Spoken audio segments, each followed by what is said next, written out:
Good morning. Thank you for joining us, Transform You, where we do live coaching. And today we have Steve Gamlin. We're so glad to have you. Yes. Honored to be here.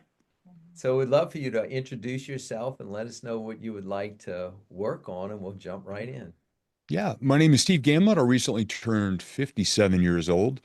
And over the past 20 years, I've enjoyed life as a professional speaker and a coach. And for 17 and a half years, literally brought a fairy tale romance to life with my wife, Tina, and I. And unfortunately, she passed away suddenly and unexpectedly on December 9th while we were traveling in the UK, 3,000 miles from home. So the journey of the past several months has been a new one to me with regard to grief and loss. And that's something that I've really been working on as I am back living in our home. And of course, having all the memories of her around me every day. But I mean, literally, this was a fairy tale romance that if you placed a dollar bet, you would have won $1 million at just the odds of this amazing relationship and this woman that I got to be in love with for 6,386 days. Of course, I'm still in love with her, but that was from the moment we reconnected in our lives to the moment to the day she passed was Awesome. 6,386 days head over heels in love. Tell us a little bit about what made it fairy tale-ish. We actually went to high school together and we graduated in 1986. And I had a crush on her for a couple of years in school, but I never had the guts to ask her out. And 21 years later, in June of '07, literally 10 days after I wrote in my journal, I am ready to fall in love. I had been divorced at that point, 3.5, 4 years, and it really worked on myself to say, look, I want to fall in love one more time in my lifetime. And I want to be the best version of me possible to attract the best possible partner. Described my perfect partner and everything. And 10 days after I wrote in my journal, I'm ready to fall in love, I got an email from someone named Tina that all the squirrels in my brain got distracted and I almost deleted it. I thought it was spam. The next day I opened it up and it was this girl from high school, Tina, who said, I'm living in Florida now, but I happened to see your name online the other day and hey, we should keep in touch. And a month later, with just phone calls, texts, and emails, I still lived here in New Hampshire. She was then in Florida. Without even a picture of her, I started having feelings for her again and just loved communicating with her. And I give her credit. She admitted first in a text a month later how she had felt about me back in high school, how she felt when she saw my name online, how she felt when I answered her email, how she felt Oh my goodness. when she heard my voice, and how she felt in that moment. She said, well, she texted 143, which is text for I love you. One letters, four letters, three letters. So I had to go quickly look it up. And I answered her back. I said, I love you too. And we've been together ever since until she passed. Wow, That's so beautiful. so beautiful. So she moved to New Hampshire with you. She did eventually. Yeah. We flew back and forth. She flew to New Hampshire a month after that. So I got to actually see her for the first time in 21 years. And then she returned to her job in Florida. And every other month, one of us would travel. And she let it be known at work she would really wanted to move back to New England to be with me. Her company loved her so much, they actually created a job for her, a position that never existed before in Vermont, which is only a 2 hour, 20-minute ride.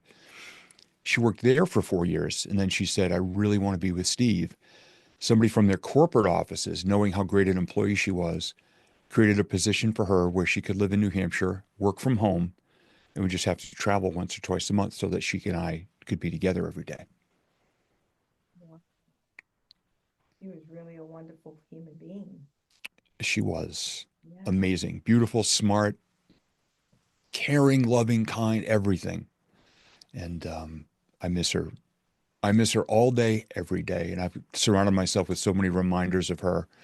And she's here in the house. She's already shown herself a few times with, I know it's a common thing that people who have passed can kind of mess with electronics a little bit. She's already, I was waffling in my head. I found all the gifts that she had bought for people for Christmas, and there was a gift I didn't quite know who, and I figured out who it was, and I thought it would just be easier to give it to our neighbors. And the song that Alexa was playing in that moment when I said, you know, babe, I'm just going to give it to the neighbors, the song stopped dead. And I looked up, I go, okay, I'll give it to the person that I think you meant it for. So she's here, and I talk to her every day, and there's tears every day. And but oh my gosh, I got to live with just a perfect partner. And the day that I said on social media, I said 6,386 days that I got to be head over heels in love. We got to be head over heels in love with each other. Somebody sent me a message and said, Steve, I've never had one day of what you had. So please consider yourself blessed. Wow. Wow. And I do. So what do you miss most about her? Our little daily routines, several days a week, when I would finish my early morning workouts, I would leave a note on her desk and just either, 143XO IFLY, which I found out means I freaking love you. um, she sent me that one time, and I thought that was the funniest thing. And our nightly ritual for the past 6+ years since we moved into this house was giving her a foot rub on the couch every night. And she wouldn't let me touch her feet for the first 11 years we were together. She just said, no, I don't like my feet touched. And one night I put her ankle in a headlock and I started rubbing her foot. And she looks at me and she goes, oh my God, you're really good at that. So the next night I was on my laptop on the couch, and her little foot came into my periphery and their toes wiggled, and she went, and thus became the every night ritual of giving her a foot rub. And my office is on the second floor of our home. Hers was on the first floor, and my recording studio was here in the basement, right underneath her office. So when I was running back and forth between the two, I would stop, and as long as she wasn't on camera on a call, I would kiss her on top of the head and just rub her back a little bit. So I miss the little moments like that. I've got zero regrets. Oh my gosh, we loved each other out loud, and we held hands everywhere we went. Still, even um, the day before she died, we're walking around London holding hands, and it's those things that I really miss the most.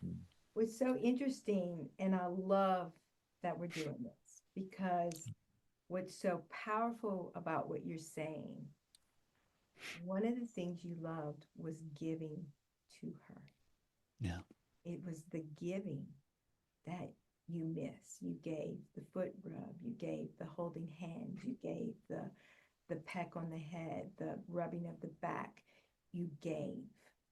And in that, as we know, whatever you give, you get back.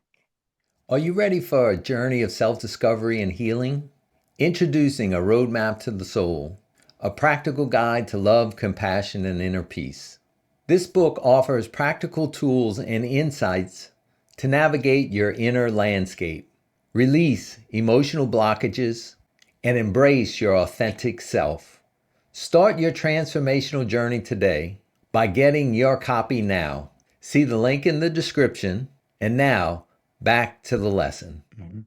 It's so powerful because so many people, when they go into a relationship, they don't understand that, and it's about what they give me, how they love me, how, you know what I'm saying?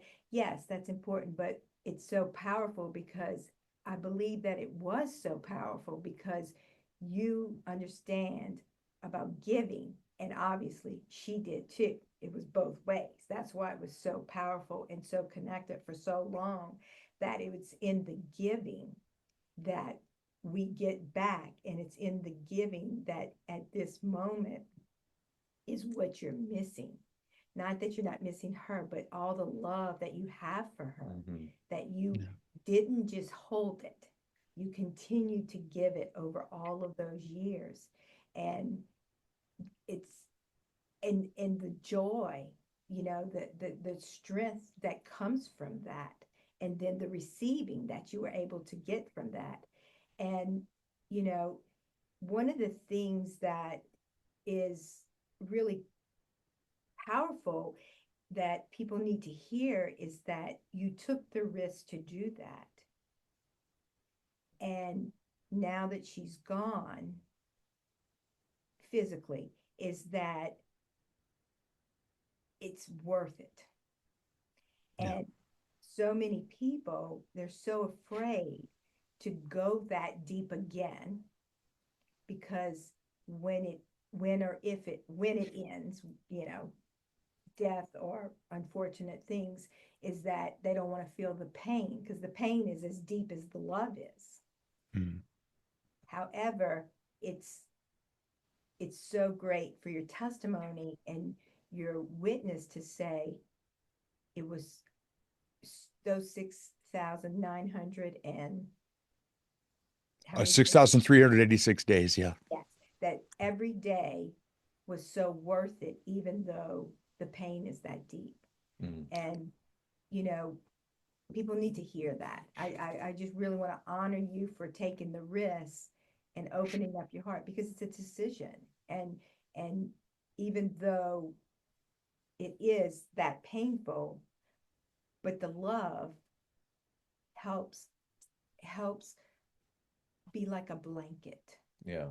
for the pain. Yeah, I've noticed over Wow, the so years powerful. in assisting people through grief, there's grief that comes from loss, and there's grief that comes uh from gain.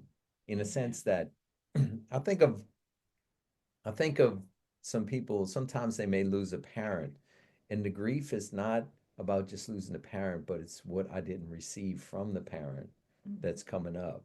And so Mm. it's a different type of pain, because it's a pain of, I'll never get this, a pain of a suffering that's different. But then you have those times when it's a grief that comes connected to celebration, and it's connected to what was exchanged. I mean, I had a third grade teacher, Miss Sweet, and for whatever reason, she saw me. Like, she was from Minnesota, I'm in Louisiana. She saw me, and it was in a time, I guess, I was struggling with certain things, and she was just, I knew that she loved me in a way that I hadn't experienced with a teacher before. And I can close my eyes, if I talk about her enough, I'll start crying, but I'm not crying because of anything negative I experienced from her.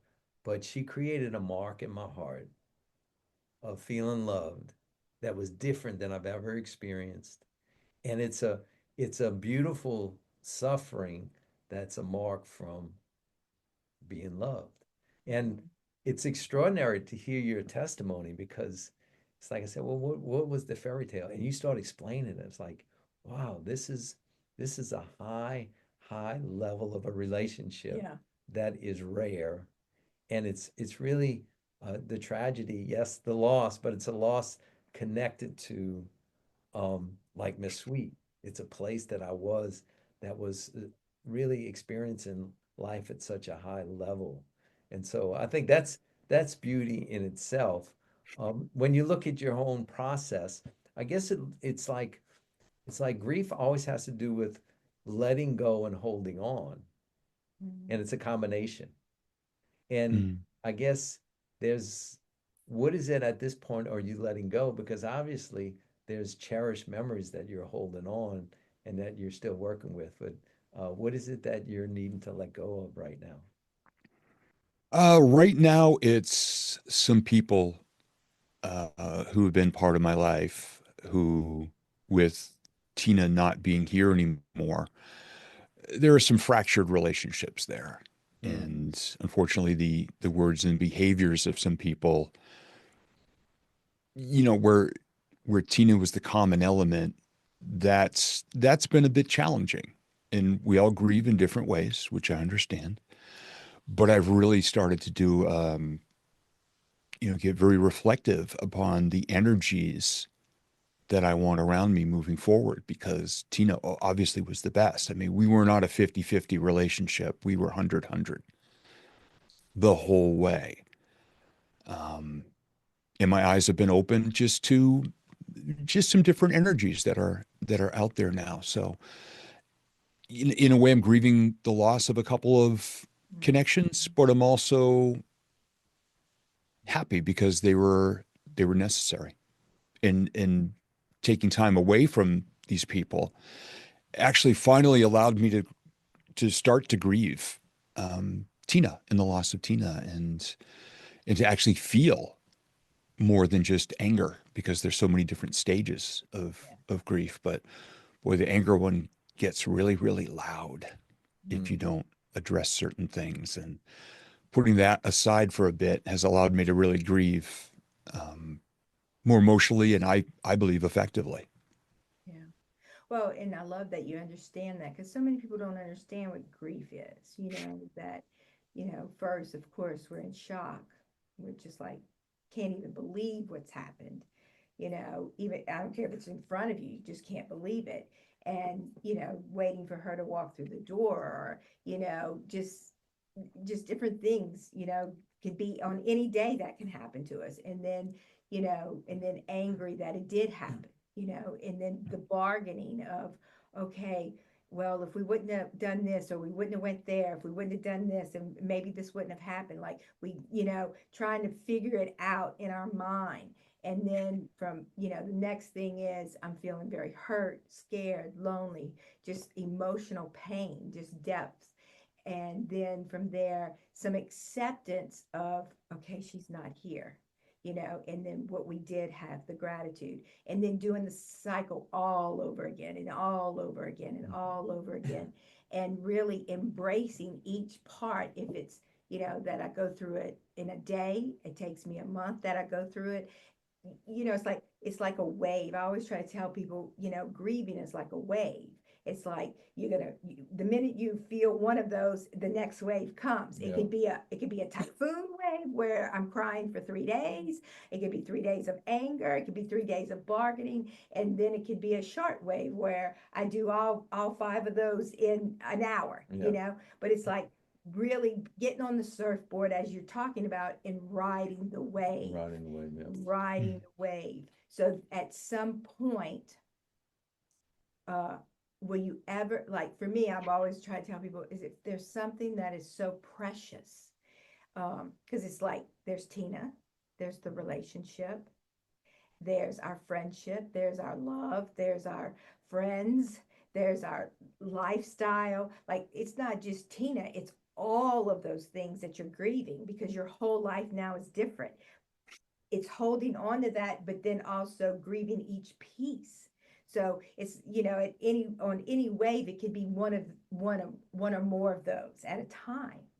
And in that, it's like really, like you said, the rearranging of your lifestyle, the rearranging of your friendships, and really seeing what is it that I need. And being in a relationship for 17 years, that was really a giving relationship on both parts.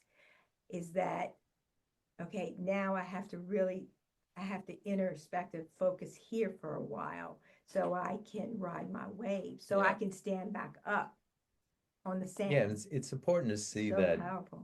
progress is made not by the elimination of the waves, but the intensity decreases some and the frequency decreases. And so that's progress, right? So I get hit by the wave every hour, now it's every other hour, or the intensity was so strong and now it's not quite as strong, but it's still strong. When you obviously you understand the different stages of grief. What stage are you most visiting right now, would you say? These days, it's pretty much acceptance that she's gone. I still talk to her every day. I started off with I've got a keepsake urn of just a little bit of her ashes. Made the decision to give her mom the majority of them because of the burial plans that she had, kind of required the majority, which was fine, and created one shelf in our living room on a 4-shelf unit. And it's now expanded to 2 shelves. And I just, every time I walk by, I just wink at her and I go, "Hey, baby." And it's just acceptance. I get that she's gone. I was never mad at her for being gone. She passed of heart-related issues. She never said a word of it to me because she didn't want me to worry. So I've never been angry with her, nor have I been angry with God. It's just, other people in my orbit. Mhm. But now it's just acceptance. I know she's gone. Where she sat on the couch, it's kind of like if you watch the show with Sheldon and all those guys. Oh, yeah, yeah, yeah. Sheldon's spot on the Yeah. couch. And anytime somebody hears me talk about it, they go, "Oh my God, you made Sheldon's spot for Tina." And I just look over at it and I'll look up at her picture on the shelf and I go, "Babe, you're supposed to be sitting right there right now. Mm.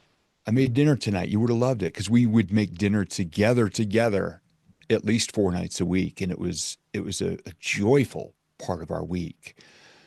So I still cook every night. I've not done takeout once since the night of her funeral. Wow. And I just think of her every time. And I'll light, my speaker agent sent me a beautiful broken mirrored candle holder. So it's very reflective. And so I'll light the candle for a little bit each night and just talk to her for a bit. So, I've never really bargained, but it's just become this little comfortable, uncomfortable cocoon of acceptance that she's gone, Mhm. but she's still with me because of the life we created and the love we shared with each other. So none of that has been diminished at all. And I just find myself saying, I wish you were here. I'd give you a huge hug right now. Yeah, yeah. Wow.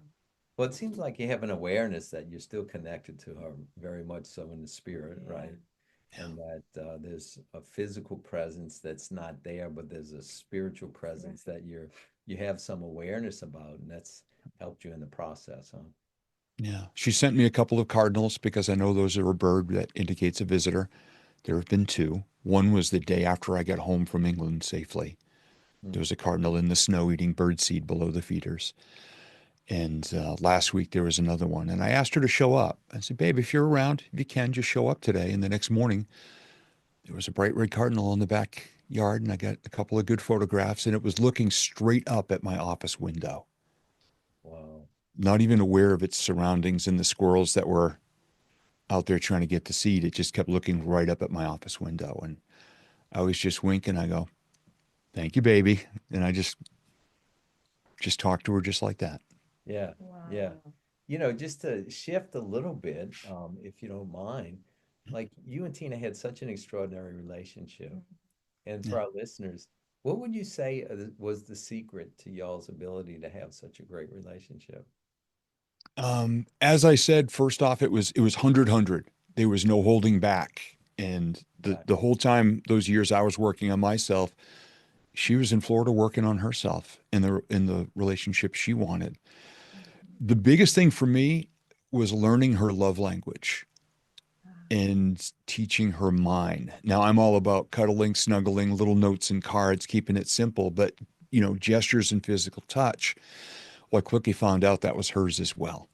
Hmm. Oh, wow. And one of the greatest things happened just maybe a year and a half ago. We would go do groceries together every weekend. And one Sunday night, we had made dinner and we are just going into the living room to relax. And I gave her a big hug and I said, "Babe, you know what my favorite moment of today was?" Now, me being a speaker, she would get so embarrassed by me sharing our stories all the time. So I got the eye roll and she said, "What?" And I said, "When we did groceries today." And it was kind of a down day. I'd had kind of a down week that week. And I was pushing the carriage. And I said, "You put one of your hands on top of my hand on the carriage. You wrapped your other arm around my arm and you leaned your head against my arm walking down the aisle." I said, "That was the most loved I could possibly ever feel in that moment." And Hmm. of course, she was a world class eye roller. She goes, "Really?" Every time we did groceries after that, even if it was just for 10 seconds, she put one hand on my hand on the carriage, wrapped her arm around my arm, and leaned her head against Wow. Wow. every time. Wow. That's what was so amazing. And I was on a business trip a couple of years ago. I was down in Texas at an event. And I came home and there was a little card on my desk. And I opened it up and there's a little cartoon pig and it said, "I love you." And I flipped it open. And the inside, it was a card that was like an interview. So there were questions and she scribbled in her answers. And the first one was, "What do you love most about your perfect partner?" And she said, he's able to find the most positive thing in any situation, no matter what life throws his way. P.S. He also puts up with me. Haha.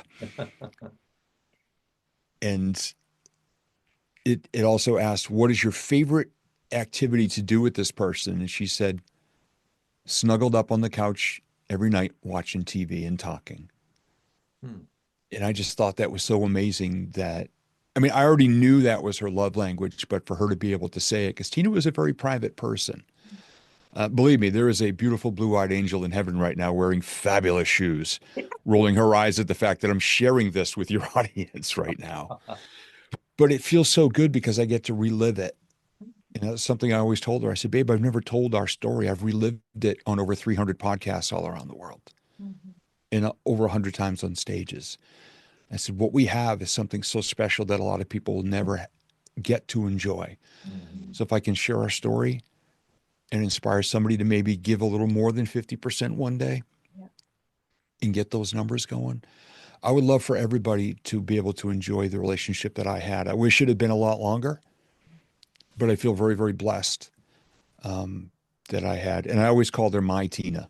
In all my social media posts, I said, my Tina and I, me and my Tina. Mhm. And I got to have a my Tina. And I wish that for everybody. So that's why I love to share. And that's why I'm honored to have been asked to be part of this conversation as you've already helped me with, because I'm new to this. I need to hear this. So I appreciate being here and the opportunity to share little things about my Tina. Yeah, well, what strikes me, Steve, is that you really do things right in a lot of ways. Yeah. In a sense that, when someone comes out of a divorce and working with them, I always say, Mhm. okay, let's work through, grieve the loss of the relationship, this, that. And then the next stage, I say, you need to write out the ideal mate. Mhm. Yeah. You have to do that. And you have to start seeing it, and that you'll know when it's time, Mhm. and then you just kind of put your order in, and God's going to respond to that.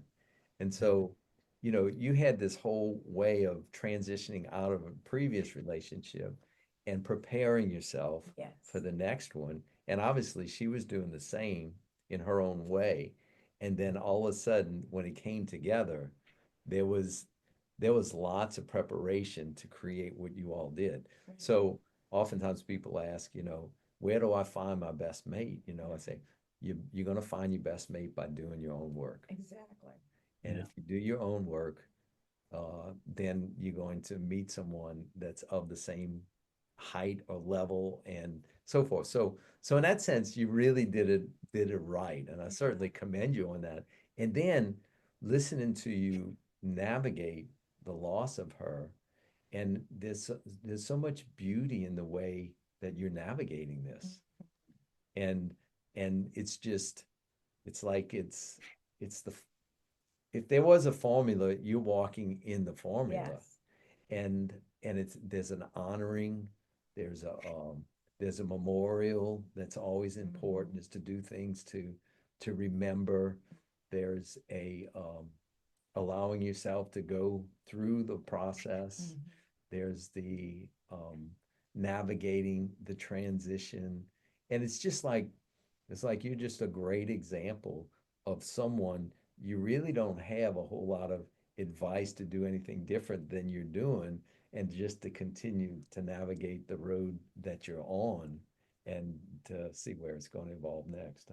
Yeah, well, I think so. What's so beautiful is that in in the process of taking who you were from the old relationship and seeing what didn't work for you and taking what did work and refining it. And I was thinking of the Bible, Esther, that she she had all these years to prepare for the king, and she took those years and she was prepared, and when she met the king, it was done.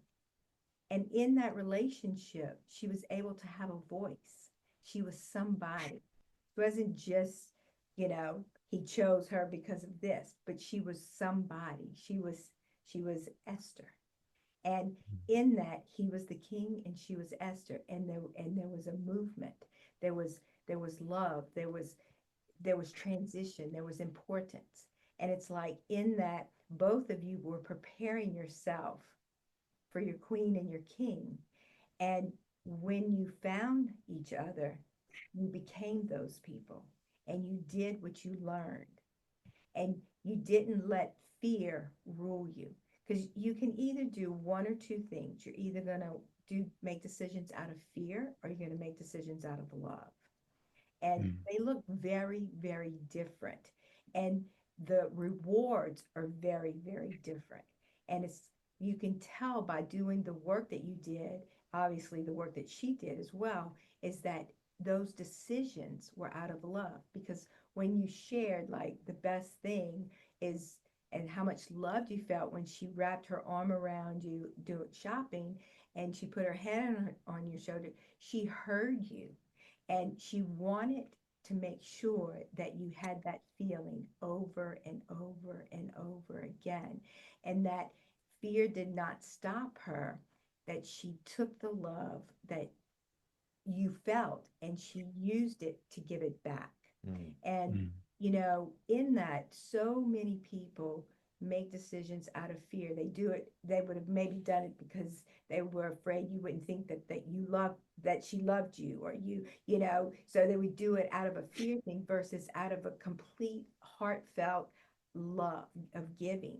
And, when we can go there as human beings, and if we would choose to go there as human beings, our marriages would be a lot easier because, we've been married for 33 years and our marriage is very easy and it has been easy. Yeah, all difficulties have been things outside of our relationship that we've had to deal with, not things inside the relationship.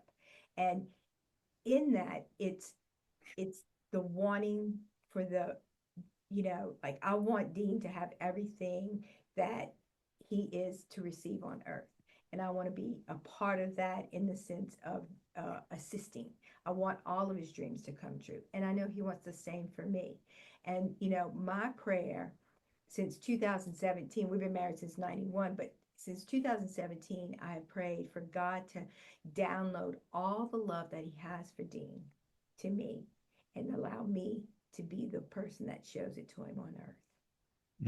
And, in that, it's like really knowing, because Dean and my son, 2 years ago, 3 years ago, was it 3 years ago now? I think it's 3 years ago now, were drowning in front of me.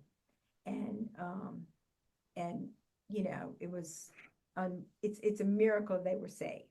And, so they were dying in front of me. And when the first time he touched me after that, like he put his hand on, he kept having to touch me. Like, not that we're not touchers, but I mean, it was like different. And I felt I was in excruciating pain. And I was like, okay, what is this? And what it was that at that moment, I knew what it was going to feel like if he died before me. And I had to make a decision. Was I going to go back in at 100%? Or was I just going to protect myself so I never have to feel that much pain again? And I'm like, I'm going back in at 100%. Yeah. Because it's worth it. It's worth what we have. It's worth the love that we have. It's, it's everything. The expression of being connected, the expression of love, the connected of giving, the connected of connection. And, I don't always get to hear that from another person. I know they're out there. And, it's so nice to be in the presence of somebody that got it and that y'all did it. And at this moment can say, there's no regrets. And it's that love that is holding me every day to continue to be who I am. Yeah, it's that love I'm not, it's like the regrets are what regret? We loved each other to 100% each, it's like I don't have a regret. Yeah. You know, it's like, I mean, what are you going to change? You did it. You went for it. You went for it. You went for it. And even though it's painful, that's what you have to connect to. It's like, we went for it. We went for it. We went for it. Yeah. And, you know, like your friend or someone said to you, like, I never even got one of those days. Mhm. Right. And, you know, we could all be in that place where we never got those days, but it's up to us to be that Yeah. and open our heart to allow that to come back. Yeah. Very And, powerful. and also what I was seeing, Steve, is that when I was in high school, I remember we had at our athletic banquet, it's like a baseball athletic, Sparky Anderson came and spoke to us, and he was a famous manager for, I think, the Detroit Tigers, other places. Mm-hmm. And he was retired, and he came and spoke, and he inspired us with, you know, his career and the way he handled baseball and this and that. And uh, not that you are finished in relationships, Yeah. because you perhaps you can will have another one, but I do think that that's what I see for you is that Wow. you need to tell the story. I mean, Yeah. you're retired from this relationship in a sense that Tina's not here in that way, same way, but your story as you're doing needs to be told Yeah. because Yeah. it carries a spirit to it. It carries, if you use religious terms, an anointing connected to it that creates a vibe for people that they can draw upon and Yeah. actually give them hope, give them skills, give them abilities. And I really believe that our greatest hurts are meant to become our greatest treasures. And if we work with our greatest hurts and they get transformed over time as we go through the healing process, then it becomes the groundwork that we can give to others and draw upon. And I see that very much you're doing that today, that you're doing that in a lot of the things that you're doing.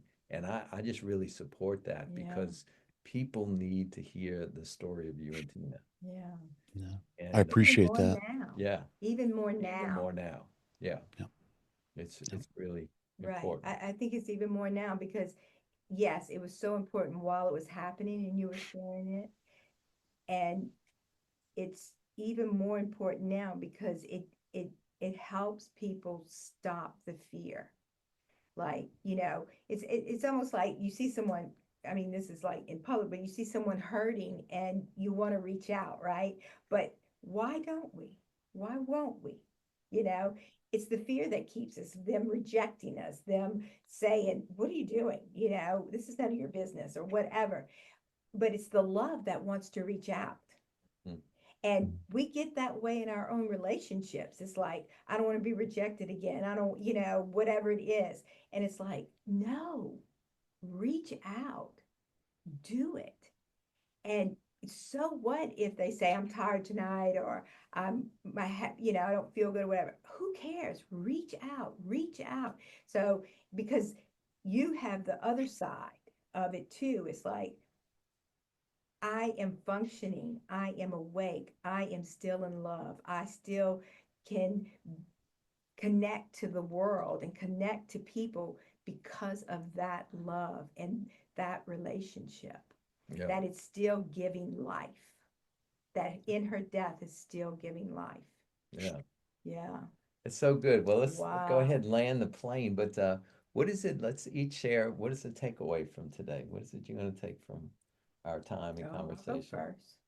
Well, what I'm taking away, Steve, is the the gift of in this particular death and relationship that there is so much life, Mm. that the love is real, the love is deep, and the love that you have for her, she had for you, and y'all had for each other is giving you and sustaining you through the next season in your life. That what a testimony and hope for all of us that are in this beautiful relationship or the people that want to be in this and are afraid to go for 100%. Mhm. Beautiful, Yeah. beautiful. What's your takeaway, Steve? To definitely keep on telling our story and sharing. And one of my first phone calls from England was to my agent, who never got to meet Tina. But like so many other people said, never got to meet her in person, but I knew her because of how you talked about her. And I told her, I said, when I'm able, just know I want to be on stage at grief conferences, not just for a paycheck or not for applause, but because there's going to be people sitting way in the back in the shadows who their brains and hearts are screaming to get out of the room, and they might make a very bad decision. I said, I need to be there sharing our story to give them enough hope that they stay in that seat and find that bit of hope, because that's where I used to sit. That was my default, was to just run. So now that I feel the pain and I'm not running from this one, I need to help other people who might run. So the fact that both of you who are so experienced with this made the suggestion to continue sharing the story, it just reaffirms my mission to continue to do so. Right. Yeah, Right. yeah. Excellent. Yeah, my takeaway is, wow, I really felt like I met Tina, just because she's still so alive inside of you. So that was really a beautiful thing. I mean, the extraordinariness of both of you all to have created the relationship you did, and y'all's own journeys to get to be able to do that is certainly a takeaway. But it's like you really made her come alive. And I think through love. And that's the best type of life that anybody can experience, is experiencing life that's connected to love. And so that's Yeah. really powerful. So, wow, that's beautiful, man. That's beautiful. So tell us about yourself and what you're doing, and in case any of our listeners would want to get in touch with any of your services, what would that look like? Yeah. What I do is I help people. I mean, you see the Vision, the Got Vision t-shirt. I help people to dig deep and see their best life. And I literally, and I literally built my relationship with Tina using vision boards for a couple of years before we got together. So that's, and not just in love and all that, but that's what I get to do with people, is to help them to have conversations like what we've had and find the best of themselves and how to create a life around that expresses the best of who they are, and so that they can attract the right people to be a part of that journey, because life can be really long or really short. It just depends on the the situations you create for yourself. So, I mean, I'm living proof of, Tina and I used to joke with her. I said, babe, if you ever end our relationship, just know you're going to demolish my speaking career. And she would laugh a little bit, and then she would just say, and what does that tell you? And I said, behave and be a great partner. She goes, and then she would start laughing. She couldn't stay serious for long. But that's in a very blessed. Actually, right before our conversation, I was on the phone with somebody who called to thank me for a 3-year effort that just resulted in an amazing achievement that's actually going to change her life forever and her family. And she had me in tears on the phone because she said, I never actually hired you as my coach, but you've been coaching me for 3 years. Oh, that's so beautiful. And then she expressed her feelings and her sympathy for the loss of Tina. And she said, I still read your stuff every single day, and I get inspired by the lessons you put in it. Wow, that's so awesome. How do they find you? Do they Mostly you find me on Facebook under my name, Steve Gamlin, which is Gamlin. Facebook and LinkedIn are where you can generally find me. And we're overhauling the websites and everything very soon. So social media right now is the easiest place. Yeah. Well, Steve, it's been such an honor and privilege to really be able to enter into your story and to have it share in such a beautiful way. So thank you for joining us, and our audience, thank y'all for joining us today on Transform You. And until next time, we say, have a voice? have a voice. Are you ready to embark on a journey of personal transformation and inner healing? Our intensive online coaching program is designed for individuals and couples seeking to reconnect with their true selves. Dive into our lessons, activations, live coaching calls, and educational readings tailored to uncover limiting beliefs, healing emotional wounds, and to cultivate a life filled with authenticity. Transform yourself, transform your relationships. It's time to transform you. See the description below to see how to join Transform You.